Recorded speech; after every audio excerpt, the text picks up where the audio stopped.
We got Linus Ullmark on the line. Taksamuka. You're welcome, boys.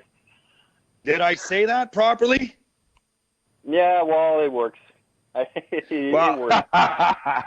Hey, listen, I lived. I don't know if you know this, Linus. Not that you do. I don't expect you to be going on and looking up the kid, right? But I spent 3 months playing in Sweden. I was way up north in Boden. Why would you be in Boden? Well, that's none of your damn business. No, I went there. What do you mean? I went there for the lockout in 04-05. So, believe it or not, that was the only team that was taking an enforcer in the Swedish league. I bet. Yeah, there's some. I know there's probably a few better places to be around in Sweden, that's for sure. But North is pretty good as well. Yes, I learned that when we went to Stockholm for the first time. When we made the bus trip down to Stockholm, and you learn that there are other places in Sweden than Boden. But where are you right now? I'm in Örnsköldsvik, or we call it Ovik for you guys. That's where I have my my summer place, as of now. I've been here ever since we came back from Buff, so. So what have you been doing? Well, it's a little tricky situation because I would say we have it better here than we have what you guys have in Buffalo right now. There's no quarantine or anything like that here. We've been blessed with very few, not casualties, but actually infected from the whole COVID-19 situation. They think that maybe this weekend or so would be like the peak of it, and then it would fade out. So we're taking some precautions to stay inside more now and try to buy all our essentials so we can stay at home for this upcoming weekend and the week after that. What are your essentials? Like, give me Linus Ullmark's essentials when he goes to the grocery list. Like, if you have a week in quarantine, what do you need? A lot of eggs. Oh, yeah? So you can work wonders with eggs. You can do it with, if you have eggs, you can do whatever you want in the kitchen, and you can bake a lot of stuff with it too. So you can never go wrong with eggs. Where does your well, this is a question that we asked Jake McCabe, because over here in North America, the most important thing is toilet paper. And we asked Jake McCabe when we had him on last week, how much toilet paper did you buy? And he told us he didn't buy any because he has a bidet at his house. Do you know what a bidet is, Linus? I'm from Europe, so I certainly know what a bidet is. Okay. Well, I didn't know. I mean, I didn't know if you were so far into the bush in Sweden that maybe you still had an outhouse. I don't know. Yeah, it's funny to say that. That's for our summer cottage. We should actually have an outhouse there, so no fancy stuff there. No, just dig the hole in the ground. You don't even need a structure around you. Just squat down. Perfect. So you said that you guys aren't quarantined in Sweden. Things a little bit different over there. So does that mean that, have you been on the ice at all? Like, are you able to kind of stay sharp, get on the ice? Are you practicing with any players over there? Like, what does your training regiment look like right now? Well, there's one of the few things that's a rule on right now is that there's no team workouts for any of the hockey teams over here, and there's no ice because right before we traveled back, they canceled the league completely. So the local teams around here is not playing, and they canceled the season. So try to save money. They don't have the ice left, and they have some other things going on. So I haven't been able to get on the ice at all. But the gyms around here are still open, and the one that I go to has a very few people attending it at the hours that I'm there. A lot of people are still working, 9 to 5. So I'm basically there before lunch, so I don't get to see a lot of people, so I stay away from them as much as possible whenever I go there. Linus Ullmark joining Craig and I over the phone here on the Instigators on WGR 550. We're obviously all in quarantine and hoping everybody is staying safe and healthy and following the rules and guidelines. Linus, I want to ask you a hockey question. And I think we all understand how severe the situation is going on around the world right now, and we don't want to be insensitive to that. But I want to ask you about your game and say, is this frustrating because you were playing so well? Well, the thing is with this, it certainly is more frustrating just because that I just came back from my injury. It would have been a good standpoint for me to kind of get the ball rolling again. You know, I only got one game in after the injury, and it's like it certainly is a weird situation because that you're out for 6 weeks and then you play one game and then you're out again. So I don't know if a lot of people have ever gone through that. So it certainly feels a little bummed out because of that situation. But to look on the bright side, it enables me to kind of rest my knee even more and get my rehab going for a lot longer. So there's some fruit to be burned here. So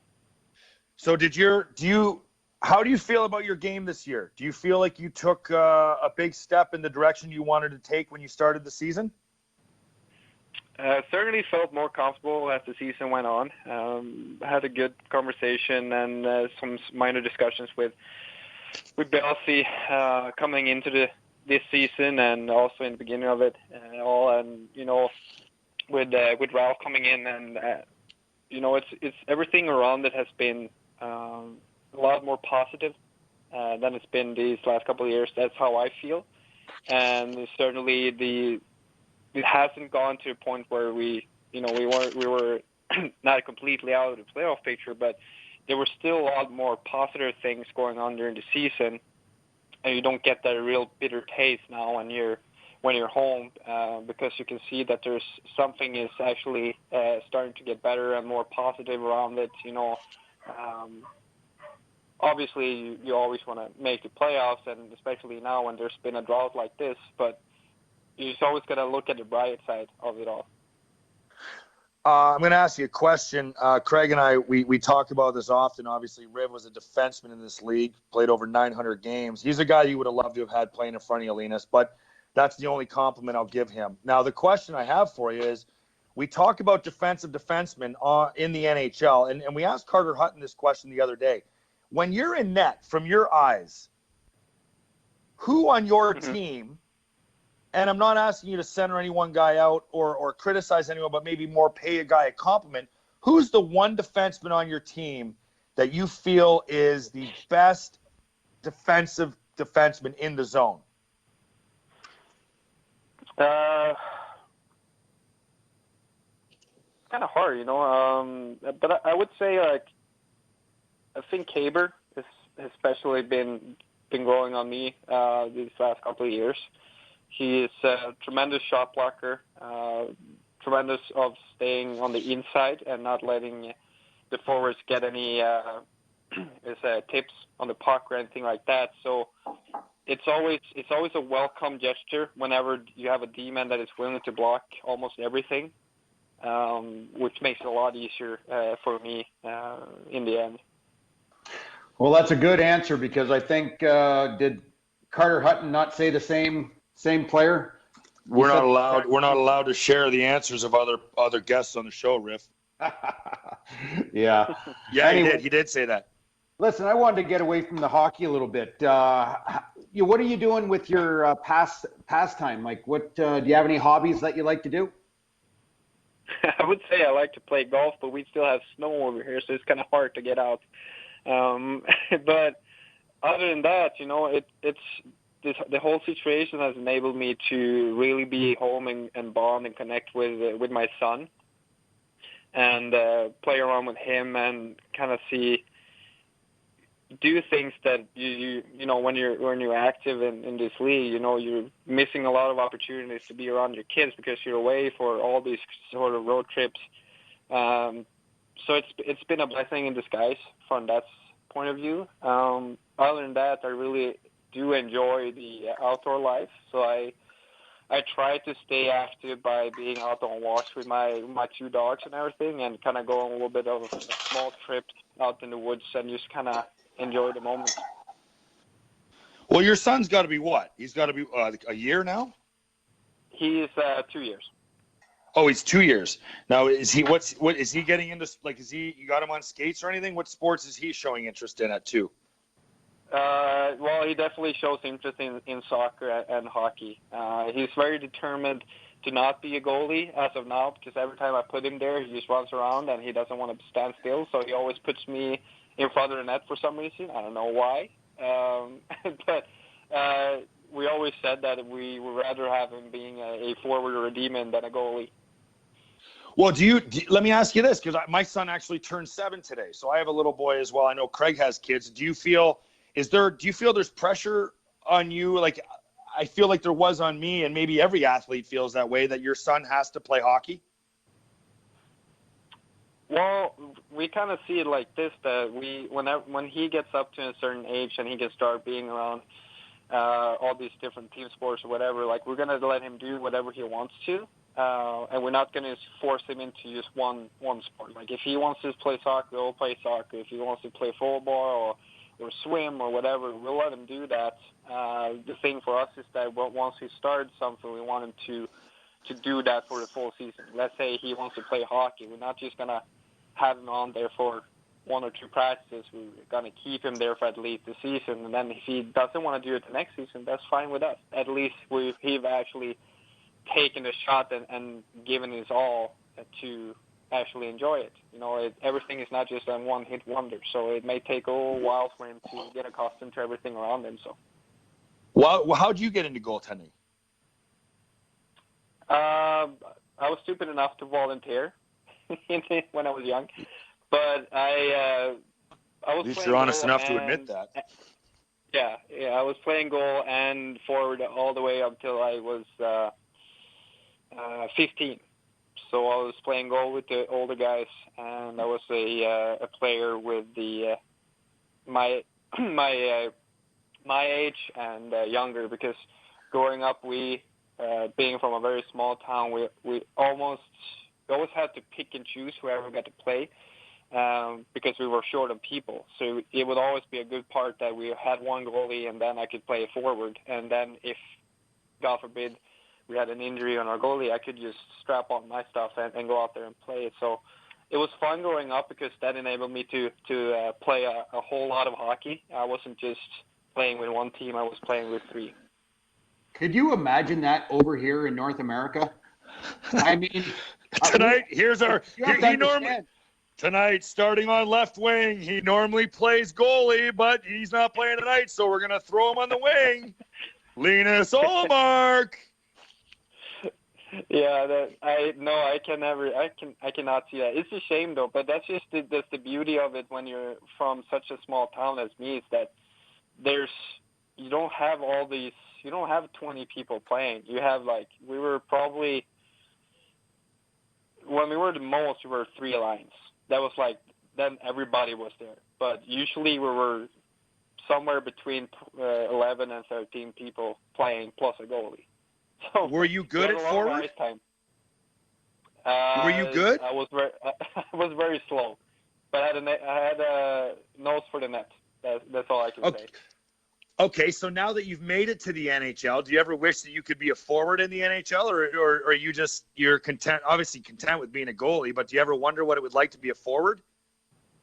I certainly do. You know, you always start to think about that when you are a goalie. I mean, I don't think any hockey player wishes to be a goaltender and when they're in the NHL. But sometimes, I do wonder how it would have been to be equally as good as I am in net as a forward, per se. Would I have scored a lot of points, or would I have been just a shutdown forward? Or it's kind of interesting to think about that sometimes and dream about it. But I would never have made any other choices on my way to the NHL. That's for sure. I wouldn't have made any different changes to it at all. So when you grew up, in your hometown where you played your youth hockey, were there any players that ended up playing it like in the Swedish Elite League or in the NHL, or was it just you? In my age group, it's only me. So we have a neighborhood town that I started playing in when I was like 14. And they had a young prospect that was really good. And he made it to the NHL as well, which is Adrian Kempe, plays for LA. Yeah, yeah. So, so I played a little bit with him when he was younger. But because of the age difference, it was very few times that we got to play. So, but I know his father very well, and I know his older brother very well as well. So. Well, Linus Ullmark joining us here on the line. We got to let you go for time's sake. But before I do let you go, I want to ask you, all these quarantine videos all over social media, and maybe not just in the NHL, but all over the world, are there any that stick out to you? Are there any videos that you've watched that just, caught your attention? Yeah, I mean, I don't know really. There's some ones that I just find weird, but there's some real beauties out there that done some TikTok challenges or quotes from famous pictures or whatever. I can remember who it was, but some of the guys around the league has really taken a step of really showing who they are off the ice, and I really do enjoy when people let loose and lift off the handbrakes and just show their true selves and having a laugh about it. Some of them are brutal, though. Come on, can we agree on that, Linus? We don't have to name names, but some of them are brutal. Some of especially the challenges are, yeah, they're brutal. I would never done some of the challenges around the world. Are you a WWE fan? I am not. I've actually been to once, and I did enjoy it, but I'm not a fan of it per se. So. All right. I didn't know if maybe you watched the brutal WrestleMania that took place over the weekend. Listen, enjoy your time in quarantine with your son as much as you can, and hopefully we can see you guys back on the ice here at some point to finish off the season. Thank you very much, guys, for having me. It was a blast.